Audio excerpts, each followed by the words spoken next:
There is a final, secret, fourth nuclear option for writer's block.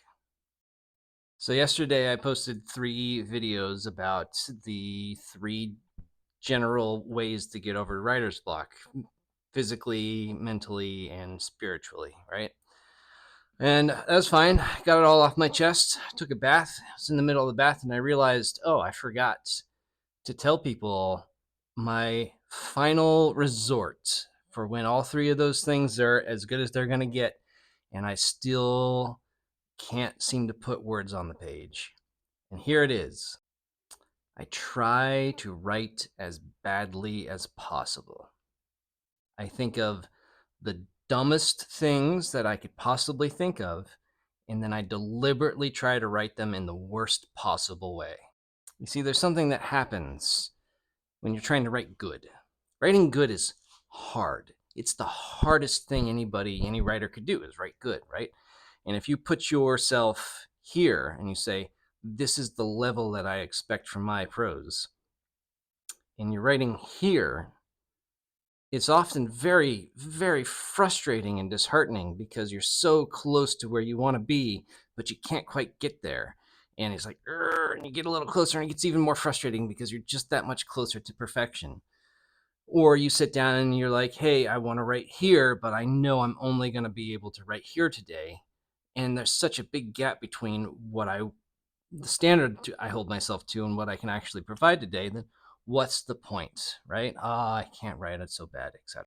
So when I find myself in that situation and I just can't get the words on the page, what I do is I say, okay, well, forget trying to write good. What if I tried to write terribly? What if I deliberately wrote the worst possible story that I could? And it's amazing because I can't fail, right? If I put my standards all the way down and say I'm going to write the dumbest thing anybody's ever written in the world today, if I accidentally write better than that, hey, I'll take it. That's a win, right? I accidentally wrote something better than awful. And if I exceed how awful I thought I could write, isn't that evidence of how good I am at writing, that I could write something even more terrible than I thought I could? I'm better at it than I could have imagined. All of the pressure goes away when I decide to stop writing good and start writing terribly because it's no stakes, it's fun and funny. Often, the dumbest thing I can think of is also the funniest thing, the most non sequitur. Characters saying and doing things completely out of character for them. Sudden twists and revelations or action scenes that come out of nowhere. Horrible prose that breaks every known grammar rule and is a affront to human decency. These are easy things to do because they're so dumb. I don't have to justify it. I don't have to have pages of notes in a story Bible and all that sort of stuff to just write something dumb. Gets words on the page. And 9 times out of 10, the dumb thing that I wrote ends up as part of the story in some way or form. Or in the process of writing something dumb, I stumble across an idea that I can use when I go back and actually try to write good again. It gets words on the page in a way that is enjoyable because, again, it's hard to write good. And what is good writing anyway? It's not up for us to decide. It's on the reader to decide if they like our prose or not. If you wrote the dumbest book you're capable of writing in the worst possible way and you got it in front of an audience, there are going to be people who read your dumbest book written in the worst way and they think it's the best thing they've ever written or ever read. They're going to be 5 stars. This is amazing, groundbreaking, revolutionary.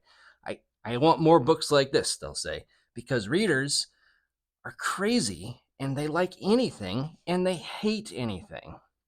The best books you've ever written, 5 stars, super popular. There's a group of people out there, 1 star is DNF, worst trash I've ever read. I don't understand how anybody likes this.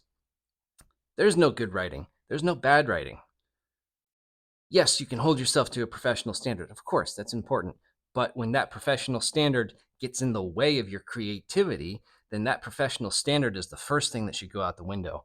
And for me, there is a great joy in subverting myself and my expectations and my story and my characters. Complete subversion of quality to random, terrible nonsense, because it's more fun that way. And I get words on the page, and I can always go back and edit it later. So, yeah, I am giving unsolicited writing advice on TikTok. Here it is. I know I wouldn't say it, but if you're having trouble writing and it's just so frustrating and you can't stand your inability to reach the perfection that you're searching for, then give up and write something bad for fun. And I pretty much guarantee that's going to be more productive and more rewarding than trying to write something good. And again, do not take writing advice from people on TikTok. Use your own standards. Have a good day.